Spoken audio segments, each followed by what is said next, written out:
ఏమిటో మీ మాయదార్ ఎక్సర్సైజ్ లో మీరును తిన్నదరకపోతే ఓ 4 గుంజీలో పుంజీలో తీయాలి గాని ఇలా టేప్ రికార్డర్ పెట్టుకుని కరెంట్ వేస్ట్ చేస్తారేమిటండి? మనది అసలే ఉచిత విద్యుత్ కూడా కాదు. వసంత, పొద్దున్నే ఏంటి ఈ సంత? అవును, నిజం చెప్తే అలాగే ఉంటుంది. సంత, రైతు బజార్ అంటూ వేళాకోళం చేస్తారు. నీ దుంపదేగా ఇప్పుడు ఏమైందే? ఏమైందేమిటండి? పిచ్చాసుపత్రిలో కరెంటు పెట్టిన పేషెంట్ లాగా ఎందుకిలా గిలగిలాడిపోతున్నారు? చుట్టుపక్కల వాళ్ళు చూసి ఏమనుకుంటున్నారో తెలుసా? వాళ్ళు చూపించే సానుభూతి తట్టుకోలేక ఆత్మహత్య చేసుకోవాలనిపిస్తోంది. మొన్నటికి మొన్న మన పాలవాడు మిమ్మల్ని చూసి అమ్మా అయ్యగారికి మతి భ్రమించిందా ఏంటి అని అడిగాడు. కూరగాయల బండివాడు మాత్రం మీ పిచ్చి చేష్టలు చూసి ఊరుకున్నాడా ఏంటి? ఇట్లాంటి పిచ్చాయంతో ఎట్టా ఎగుతున్నారమ్మా అని పండడు దుఃఖం వెళ్ళబోసాడు. తలుచుకుంటేనే గుండె తరుక్కుపోతోందండి. గట్టిగా అరవకే, చుట్టుపక్కల వాళ్ళు విన్నారంటే నిజంగానే నాకు పిచ్చి అనుకుంటారు. అది సరే గాని, ఇంతకీ నీ సుపుత్రుడు నిద్రలేచాడా? నా సుపుత్రుడేంటి? మీ కాడ ఏంటి? అవ్వా, ఎవరైనా వింటే అబద్ధం చేసుకుంటారు. సరే సరే, మన సుపుత్రుడే గాని ఇంతకీ నిద్రలేచాడా? అబ్బా, ఇంత తెల్లవారుజాము లేచి వాడు ఏం చెయ్యాలండి? ఇది తెల్లవారుజామా? ఇప్పుడు టైం ఎంతైందో తెలుసా? ఒరే చైతన్య! అబ్బా, 8 కదా అయింది, ఇంకాసేపు పడుకొని నాన్న. సుజాత, ఏమిటి ఘాటు? ఓపు మాడిపోతున్నట్టుంది. అసలే అమ్మాయి కారం అంటే పడదు. తగ్గించు తగ్గించు. కారం ఎక్కువైందని అధికారం చెలాయించడం కాదు, అమ్మాయి మీద మమకారం ఉంటే వంట వార్పులో కూడా అయ్యగారి సహకారం కావాలి. మగాండనే అహంకారం ఉండకూడదు. ఏంటే ఉదయాన్నే కారాలు మిరియాలు నూరుతున్నావు? ఎటకారమా? కాదు, చమత్కారం. తమరి మొహానికి చత్వారం తప్పితే చమత్కారం కూడానా? అమ్మా, టిఫిన్ రెడీయా? రెడీరా. ఆ చేత్తోనే నా కాఫీ కూడా తీసుకురా సుజాత. తప్పుతుందా? తీసుకొస్తున్నాను. గుడ్ మార్నింగ్ నాన్న.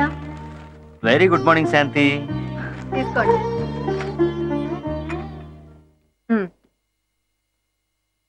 అబ్బా, షుగర్ ఎక్కువైపోయిందే. అయ్యయ్యో, మీకు షుగరా? ఇంకా అమ్మాయికి పెళ్లి కూడా చేయలేదు. పెళ్లికి ముందరే మీకు షుగర్ అన్న విషయం నాకు ఎందుకు చెప్పలేదు? అలా చెప్పుంటే మిమ్మల్ని పెళ్లి చేసుకునేదాన్ని కాదు. మన పెళ్లి చూపులప్పుడు కేజీలు స్వీట్ తింటే మీకు షుగర్ లేదు అనుకున్నాను. అన్యాయంగా నా గొంతు కోసారు. అయ్యో సుజాత, షుగర్ ఎక్కువైంది నా బాడీలో కాదే, నువ్వు కలిపిన కాఫీలో. కాఫీలోనా? ఆ ముక్క ముందే చెప్పి చావచ్చుగా. ఒరేయ్ లే, సిగ్గులేదురా? 8 దాకా నిద్రేంట్రా దున్నపోతు గారిలా? దున్నపోతు గారేమిటండి? దున్నపోతు గారు మా ఇలవేల్పే, వారిని అలా ఏకవచనంతో పిలవకూడదు. దున్నపోతులే వెళ్ళిపోయింటండి చోద్యం కాకపోతే. తమరి కాసేపు నోరు మూస్తారా? 10 నెలల పాటు మోసి ఆలస్యం వేధంగా అన్నావు. అది మొదలు నిద్ర లేచే దగ్గర నుంచి ప్రతిదీ ఆలస్యమే. రేయ్ లేవరా నువ్వు. అయ్యో, ఆ శాంతిని చూసి బుద్ధి తెచ్చుకోరా. ఎంచక్కా ఉద్యోగం చేస్తోంది. తమరు ఉన్నారు ఎందుకు? ఉద్యోగమా సద్యోగమా? గుండెగల కొద్దీ తినటం, గుర్రు పెట్టి నిద్రపోవటం తప్ప వేరే పనే మేడ్చింది తమకి? అబ్బా, ఊరికే శాంతితో పోలుస్తారేంటంటే? నువ్వు ఎన్నైనా చెప్పు వసంత, ఆ శాంతిని కన్నా సుబ్బారావు సుజాత అదృష్టవంతులే. ఎంచక్కా ఉద్యోగానికి వెళ్తాం చూసావా? ఒరే ఒరే, పళ్ళైనా తోకోకుండా ఎక్కడికి రా? అదృష్టవంతులింటికి. ఏంటమ్మా తిరిగి వచ్చావు?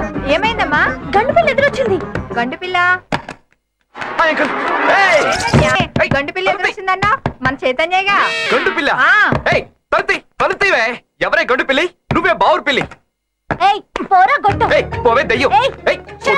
చైతన్య, మీ గొడవ రోజు ఉండేదే గాని ముందు దాని ఆఫీస్కి వెళ్ళని. టైం అవుతుంది. టైం గురించి వాడికేం తెలుసు నాన్న? పని పట్టలేనోడు.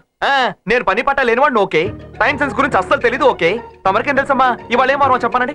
అన్నట్టు ఇవాళ సండే అనుకుంటానమ్మా. కొత్త పిచ్చోడు పొద్దురగడన్నట్టు ఆదివారం సెలవు రోజు మేడం శాంతి గారు ఓ ఎగేసుకుంటూ వెళ్ళిపోతుంది ఆఫీస్ కి. ఈ మతి మరుపు దానికి సుబ్బారావు గారు సపోర్టు. అయినా తండ్రి కూతురికి అసలు ఏం తెలుసు?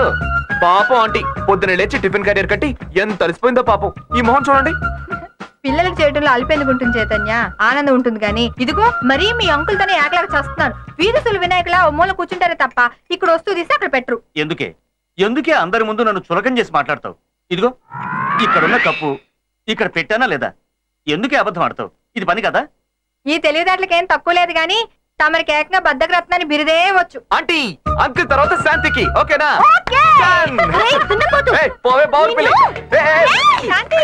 కొట్టానంటే నన్ను పట్టుకోలేవే. ఏమండి, ఎవరో మిమ్మల్ని పిలుస్తున్నట్టున్నారండి. మిమ్మల్ని ఎవరో పిలుస్తున్నట్టున్నారండి. అది ఎక్కడ చేతు దున్నపోతూ? చేయితో దున్నపోతా? మిమ్మల్ని కాదంటలేండి. అలా అనకమ్మా, మీ అంకుల్ కి కోపం వస్తుంది. అది అసలే వాళ్ళ ఇలవెల్పు. దున్నపోతూ ఇలవెల్ప? వీళ్ళ తాతయ్య గారికి 50 దున్నపోతులు ఉండేవట. ఆ దున్నపోతుల మీద వచ్చే ఆదాయంతో ఇంట్లో ఉన్న దున్నపోతులన్నిటినీ పోషించేవారట. దాంతో అది కాస్త వీళ్ళ ఇలవేల్పై కూర్చుంది. అందుకే ఆ పేరుతో ఎవరైనా తిడితే చాలు మీ అంకుల్ కొమ్ములేసుకుని మరీ పొడుస్తారు. మరి ఇంట్లో మీ ఇలవేల్పు ఫోటో కానీ విగ్రహం కానీ లేదేంటా ఆంటీ? విగ్రహం అంతెత్తు మీ అంకులే ఉన్నారు కదమ్మా, వేరే విగ్రహం ఎందుకు శాంతి? ఏ గాడిద